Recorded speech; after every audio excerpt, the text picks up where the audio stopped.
À plus de 250 km par heure, un avion de 200 tonnes touche le sol. La piste se termine en quelques secondes. Le vent hurle. Les moteurs sont encore chauds. Et alors? Il doit s'arrêter. Et laisse-moi te dire une chose. Rien de tout cela n'est dû au hasard. Chaque seconde compte. Chaque mètre peut faire la différence entre un atterrissage parfait et un désastre total. Mais comment les avions freinent-ils à grande vitesse? Spoiler, ce n'est pas avec un simple frein. C'est une symphonie entre la physique, l'ingénierie et la technologie la plus avancée de la planète. Aujourd'hui, tu vas découvrir le système d'ingénierie incroyable qui permet d'arrêter ces machines titanesques avant qu'il ne soit trop tard. Prépare-toi pour un voyage hallucinant. Lorsqu'un avion est sur le point d'atterrir, la séquence de freinage commence avant même qu'il ne touche le sol. Avant d'amorcer la descente, les pilotes et les ordinateurs de bord calculent plusieurs facteurs. Le poids total de l'avion, carburant, cargaison, passagers, la longueur de piste disponible, l'altitude de l'aéroport, la direction et la vitesse du vent, l'état de la piste, sèche, mouillée, enneigée, ainsi que la température ambiante et la pression atmosphérique. La distance et le temps de freinage d'un avion commercial sont des facteurs cruciaux à chaque atterrissage, et ils sont étroitement liés à la physique, à l'ingénierie et aux décisions de l'équipage. Cette distance n'est pas fixe et varie à chaque atterrissage selon de nombreux paramètres. Un avion comme l'Airbus A320 ou le Boeing 730 met entre 20 et 30 secondes entre le premier contact avec la piste et l'arrêt complet dans des conditions normales. En termes de distance, sur une piste sèche et dans des conditions optimales, un avion commercial peut avoir besoin de 1200 à 2000 mètres pour s'arrêter complètement, tandis que sur une piste mouillée ou avec vent arrière, cette distance peut grimper à 2500 mètres ou plus. Ces facteurs influencent directement la distance minimale nécessaire pour freiner. Une erreur dans ce calcul pourrait entraîner un dépassement de piste ou une sollicitation excessive des systèmes de freinage. Tous les atterrissages ne se ressemblent pas. Le climat, le vent, l'altitude de l'aéroport, voire le type d'asphalte, changent tout. Par exemple, sur des pistes mouillées, les inverseurs de poussée sont davantage utilisés, et dans les aéroports en haute altitude, comme Bogota ou La Paz, l'air est moins dense, donc le freinage aérodynamique est réduit. Pour comprendre pourquoi freiner un avion est si complexe, il faut parler de physique. Lorsqu'un avion atterrit, il transporte une énorme quantité d'énergie cinétique, c'est-à-dire l'énergie qu'un objet possède en raison de son mouvement, et toute cette énergie doit être dissipée. Cela se fait par l'intermédiaire de trois systèmes, le freinage aérodynamique, spoiler et inverseur de poussée, le freinage mécanique, freins en carbone sur les roues, et la friction avec le sol, aidée par le transfert de poids. Les ingénieurs aéronautiques conçoivent l'avion pour que chaque phase de l'atterrissage soit une opportunité de réduire la vitesse et de garder le contrôle. Dès que les roues arrière, le train principal touche le sol, quelque chose se produit, souvent inaperçu par les passagers, mais absolument crucial pour freiner. Des plaques situées sur les ailes, appelées spoilers, se lèvent immédiatement. À quoi servent-elles? En vol, les ailes génèrent de la portance, cette force qui maintient l'avion en l'air. Mais pour freiner, cette portance devient un ennemi. Les spoilers détruisent volontairement cette portance.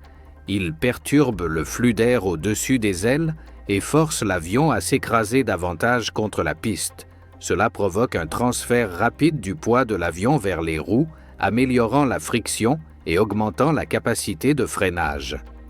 Les spoilers aident également au freinage aérodynamique en générant une résistance à l'avancement, comme si l'avion ouvrait un immense parapluie en pleine tempête.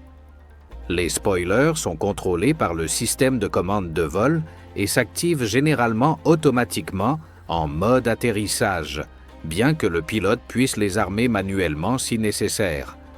Ce coup au sol que tu ressens parfois à l'atterrissage n'est pas une erreur.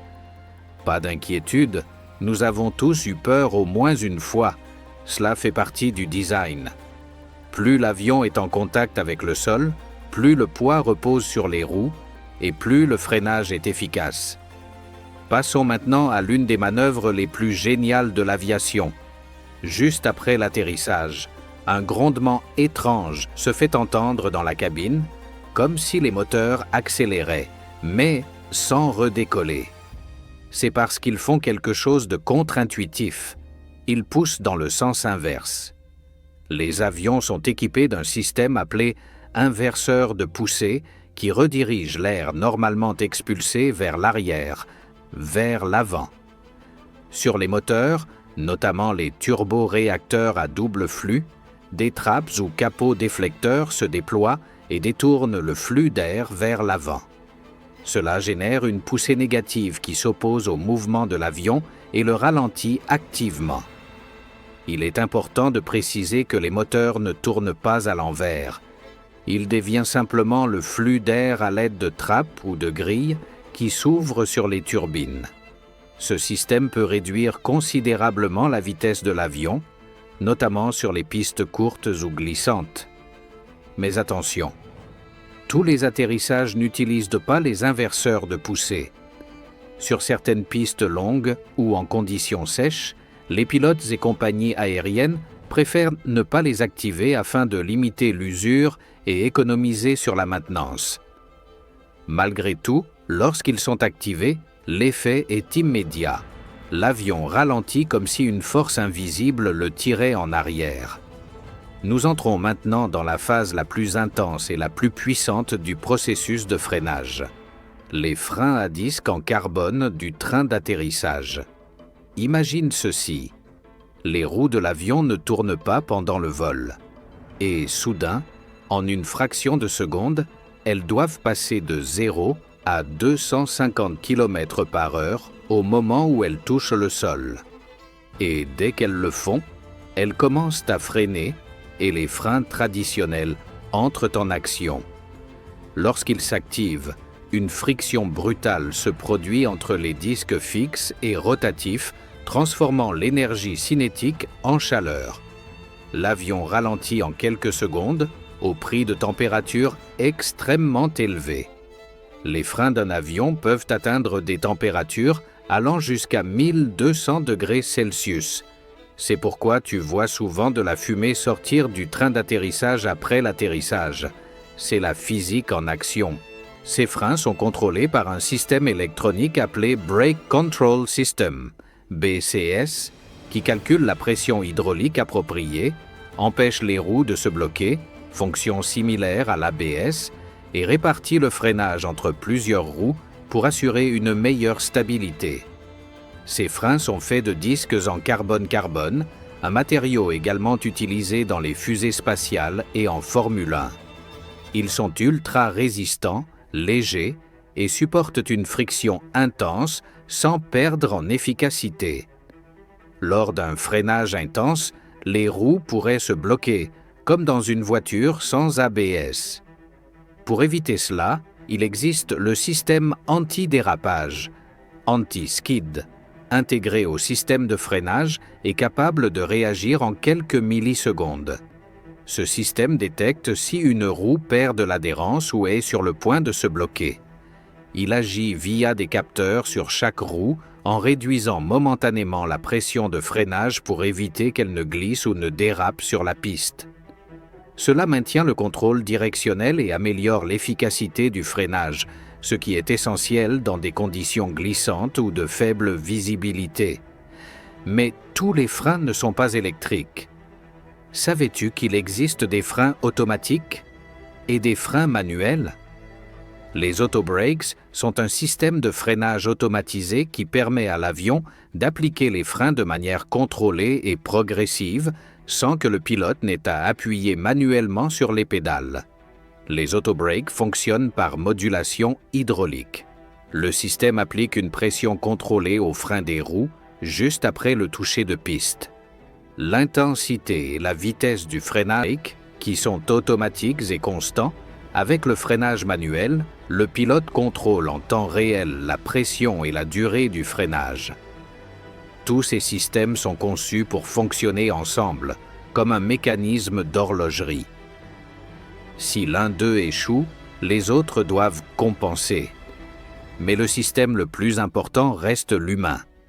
La coordination entre l'équipage et l'avion pendant l'atterrissage, et en particulier pendant le freinage, est essentielle pour garantir une opération sûre, efficace et sans surprise.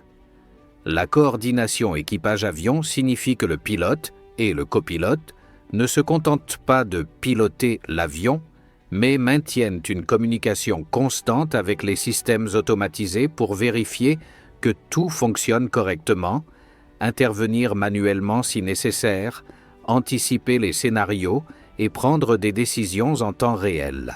Lors de l'atterrissage, cette coordination devient critique, surtout pendant le freinage. Freiner un avion, ce n'est pas juste appuyer sur une pédale. C'est une chorégraphie entre la machine et l'humain, où chaque partie sait ce qu'elle doit faire, vérifie qu'elle le fait et corrige si ce n'est pas le cas. Grâce à cette interaction constante entre l'équipage et l'avion, il est possible de freiner une masse de plus de 60 tonnes qui se déplace à 250 km/h en moins de 2 km. Et si quelque chose tourne mal pendant l'atterrissage? C'est là qu'interviennent les EMAS, Engineered Materials Arrestor System, des systèmes de freinage d'urgence à la fin des pistes qui ressemblent à du béton. Quand un avion roule dessus, les roues s'enfoncent, la friction augmente et l'avion s'arrête brutalement sans se renverser ni exploser. La formation de l'équipage, en particulier en ce qui concerne l'atterrissage et le freinage d'un avion commercial, est l'un des piliers fondamentaux pour garantir la sécurité de chaque vol. Ce qui peut sembler une routine répétitive depuis la cabine passager est en réalité le fruit d'années de formation intensive, de simulations exigeantes et de mises à jour permanentes. Tout pilote commence avec une licence de pilote commercial, CPL, qui comprend les principes de vol, l'aérodynamique, la météorologie, les systèmes de l'appareil, les urgences et les procédures normales et anormales. Mais ce n'est que le début. Pour piloter un avion commercial comme un Boeing 737 ou un Airbus A320, il faut également obtenir une qualification de type rating, spécifique à ce modèle d'appareil. L'atterrissage est entraîné avec une attention particulière sur les approches stabilisées, les atterrissages manuels et automatiques, l'utilisation des systèmes de freinage et les conditions difficiles. La majorité de cette formation se déroule dans des simulateurs de vol de niveau D, qui reproduisent intégralement le cockpit avec tous les contrôles réels, des mouvements sur 6 axes, vibrations, secousses, impact lors du toucher, des conditions climatiques réalistes et des scénarios d'urgence. On y simule différents scénarios, comme des pannes d'inverseurs juste après l'atterrissage ou des spoilers qui ne se déploient pas. Ces formations sont réalistes, exigeantes et stressantes, et chaque pilote doit faire preuve de contrôle total, de jugement et de réactivité dans des situations critiques. Alors, la prochaine fois que tu sentiras ce choc quand l'avion touche la piste, souviens-toi que ce n'est pas juste appuyer sur le frein. C'est le résultat d'une combinaison d'ingénierie de précision et de coordination millimétrée. Arrêter un avion commercial lancé à 250 km/h n'est pas une question de chance. C'est de la science, de la précision et du travail d'équipe. Quelle partie de ce processus t'a le plus surpris? Dis-le dans les commentaires. Et si tu as aimé cette vidéo, abonne-toi pour plus de contenu sur l'aviation, la science et la technologie. À bientôt pour le prochain décollage.